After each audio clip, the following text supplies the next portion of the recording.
Well, what is D&D? D&D is a tabletop game. It's not a board game, but you do sometimes have a board to play on it, and that's called terrain. Second of all, you have dice, as seen here. So, you might roll your dice, kind of like that,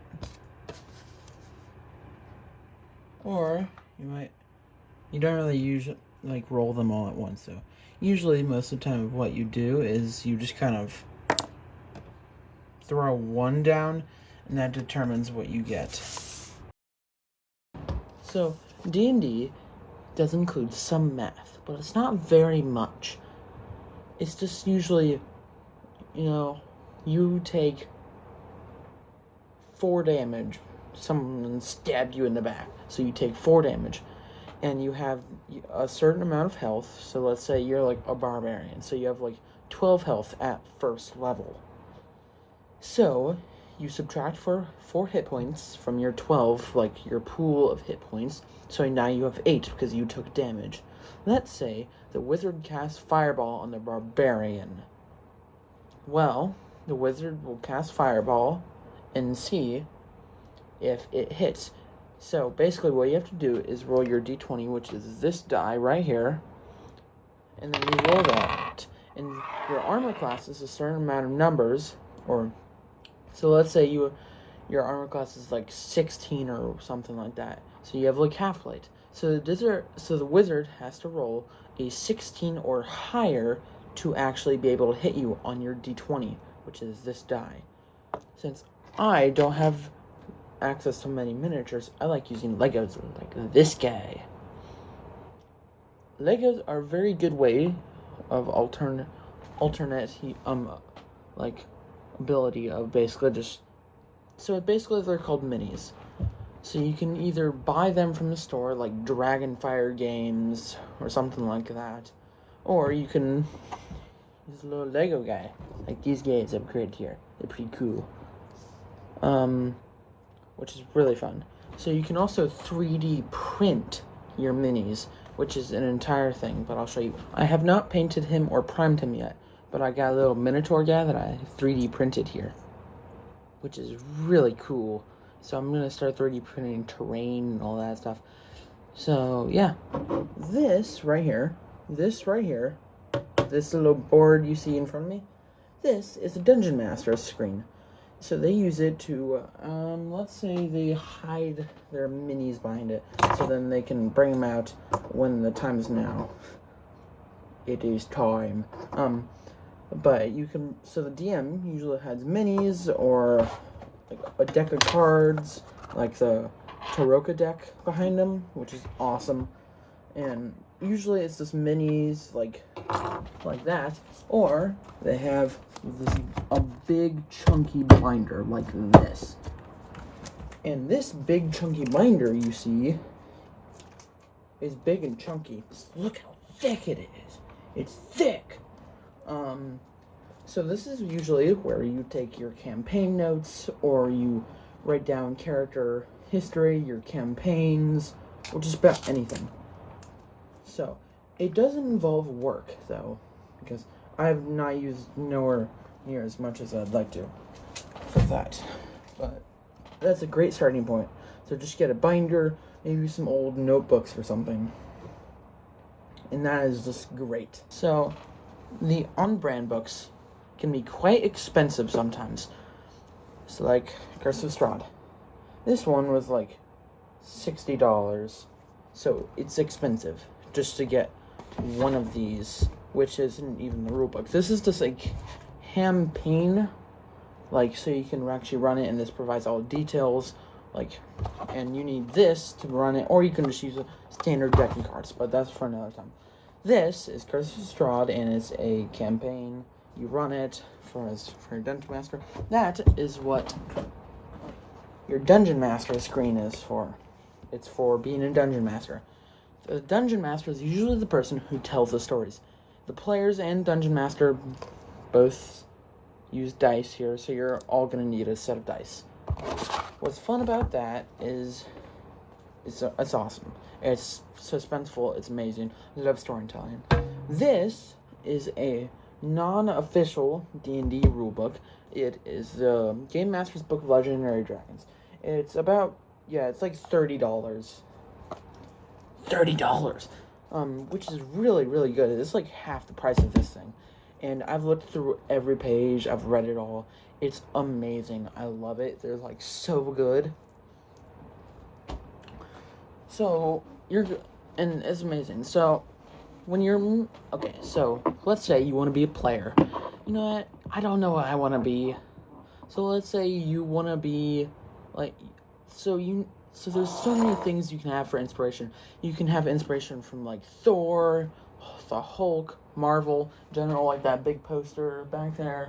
You can literally be just about anything. You can even be a Minotaur if you want. I'm not joking. You could be this guy. You could be Minotaur Barbarian. You could be just like Gandalf from Lord of the Rings. It's awesome. You could also either be like Harry Potter. It's awesome the amount of things you can be in the game. So I think that's a really good element of it. You could also be something like from this comic. I got Predator versus Wolverine. I love reading this one. It's a little violent, but it's awesome. You could draw inspiration from Miss Cuchulainn. I'm sorry if I'm not saying that right.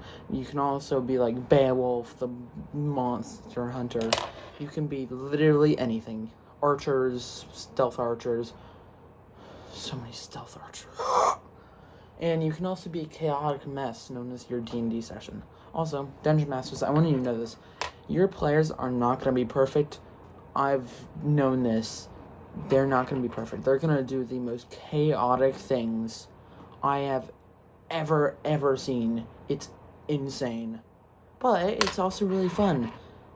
Sometimes it's not when your friend, your player, wants to seduce a Demogorgon. You can't charm the Demogorgon. But other than that, it's awesome. And there's a surprising amount of magic cards, or magic item cards, which are these things below right here. Not these. Okay? These. Not this. Okay? This. But other than that, it's really fun, because you can draw inspiration from literally anything. Literally anything. This might be what your character sheet might look like. Looks complicated, right? It's really not once you really get the hang of it. Once you really, read the rule books, all that stuff, watching some tutorials, you definitely start getting the hang of it. It's really fun. Your friends will always be chaotic, and that's amazing. It's just really fun to do. So, when you need inspiration for a campaign, I'm talking to Dungeon Masters, new ones here. If you want any tips and tricks on that stuff, I really, really like the Lego Castle themes, such as the Dragon Masters, the Black Knights, all that stuff. It's just awesome. So the Dragon Masters are just probably my favorite here. The old Lego factions are so cool to use for your factions and stuff. Also, another great thing to draw inspiration from is probably Greek mythology. Greek mythology has so many stories and all that stuff. It's just awesome. So, I think that's really fun. But let's talk about other inspirations, such as video games. Video games are absolutely just the best. I love them. Legend of Zelda, Ocarina of Time. I really like playing Elder Scrolls 4 Oblivion Remastered. It's just awesome. So I think it's really fun when I get to do that. So I like doing that. But I also really, really like my brain ain't working. But I really like drawing inspiration from maybe sci-fi themes like Star Wars or Star Trek. Don't get me started on that. But I love Star Trek. You can have inspiration from, I don't know, Marvel, Star Trek, God of War, of all things, which is awesome. It's one of my favorite games. Helldivers 2. Don't worry, I'm gonna release some footage, unseen footage on that. But other than that, it's awesome. So many things you can have for inspiration on it. Literally anything. Lord of the Rings, though, is probably one of like the defining aspects of D&D, which just makes it amazing. I love it. So I would definitely recommend getting the Player's Handbook, which is just absolutely a great thing to have and stuff like that. It's a great thing to have so you can learn, but it is a little bit advanced, so you might need to get some tutorials or watch some tutorials on YouTube. So just search up like D&D tutorials or something, and it'll just be like, there's gonna be so many, but so just find some simple ones to get you started, and it'll be way better. Also, if you ever think that people aren't welcoming for D&D, that is totally wrong. Like, totally wrong. Like, everyone is so welcoming for D&D. It's insane. I got welcomed to, like, the entire thing, and it's just insane how many people are just so good at the game, and they're just so kind, too. Like, the entire community is usually just really kind. It's just, like, kind-hearted people. My group, though, is insane. One of my friends, he also goes by a name similar to mine, also Atticus. He goes by the Half Sword on YouTube. His channel is absolutely impossible to find, but that's for another video. So, I recommend finding yourself some inspiration to create your characters if you're a player, and a DM, because you probably want to make NPCs. But don't go off and make, like, the most intricate world you possibly can, like Lord of the Rings and Tolkien. Because you don't want the lore to be, like, insane, in-depth stuff.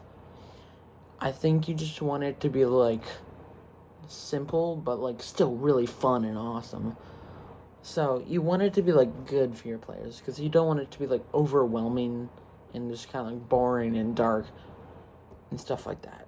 So you want it to be like fun, whimsical, and you can have some dark stuff, and you can be like gritty adventuring, which is awesome. I love being a dungeon master. I think it's like one of the best things ever. So you definitely gotta take turns not being the forever dungeon master, though, because then in the name it's kind of forever dungeon master, if you really get that. So, basically, you also might need something to define your world that's almost like a picture, almost like a picture. Almost like a map. Whoa, that's so cool. It's a map. Whoa. Map. But other than that, making maps is really fun because you get to express your creative ideas through the map and what you want your world to, well, like, look like, really. I think it's really fun creating this map that I just showed you. I think it's super fun making it. So, you don't have to have all the fancy thingamajigs. You don't have to have fancy dice or anything. You can really buy, like, the starter kit if you really wanted to just start getting the D&D. It comes with these basic set of dice, kind of like this. It's just like this blue. It's like the Stormwreck, like, ISL or something. And then for, like, the basic version. But if you wanted to get more into, like, D&D, you could probably just get Heroes of the Borderlands, which is awesome. I don't have it, sadly, but I'd also recommend getting, like, the Stranger Things collab with D&D, which is probably one of my favorite things. It's really cool. So, I really like doing that. I think that's pretty cool and fun. So, I recommend doing that. So, get starter kit and get the rule book. Other than that, there's this special website for D&D called D&D Beyond. And it is so good. You can, like, make a stupid simple character sheet. It'll, like, guide you through the entire thing, and it is just amazing. So that's how I got this. You can just go on D&D Beyond. The link will be either in description or right here. And it's like really easy. You can create campaigns. You can also buy the books there. You can get the books for a cheaper price and the digital copies in the physical. So usually when you buy one of the books from like Barnes and Noble or something, it's like $60 from like Barnes or Noble or like Dragonfire Games. So I recommend getting it off D&D Beyond, which is for a physical copy, just a physical copy, it's $40. But if you get the like digital copy by itself, it's like $25, which is kind of weird. But if you buy them together, it's like the same price. So you get a physical copy like this Curse of Strahd, and then you also get like a digital copy for you to use. So I think that's really cool. I'd recommend starting with these things. So definitely do that. And I hope you guys really liked this video. I hope it helped you for your D&D whatnot. I'll make other videos explaining how to play the game and all that stuff. I'll explain classes, dice rolls, all that stuff. It'll be amazing for you first-time players. Don't forget, have a great day. And this is Atticus, possibly ending the video. But see you later.